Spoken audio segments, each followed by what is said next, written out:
Alright, I just ordered me a replacement pack for my gloves in the kitchen.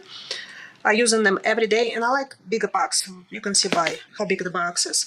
It has 200 gloves. I use them for everything in the house. I use them when I'm cooking, cleaning, everything, even when I change the bedsheets, because I don't want my hands to get so dry with the dust. I'm a food photographer, so I need to keep my hands pristine. I don't want to get my hands get damaged. So, and plus when I'm using them for cooking, it seems like I'm cooking much faster because I don't have to get worried about food get in my skin or underneath my nails. So let me open it and see what we have here.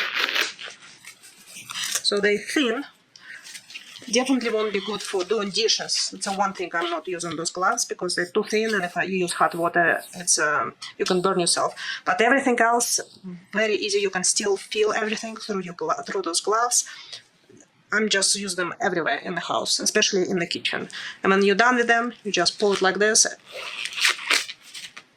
and your hands stay clean. Very useful.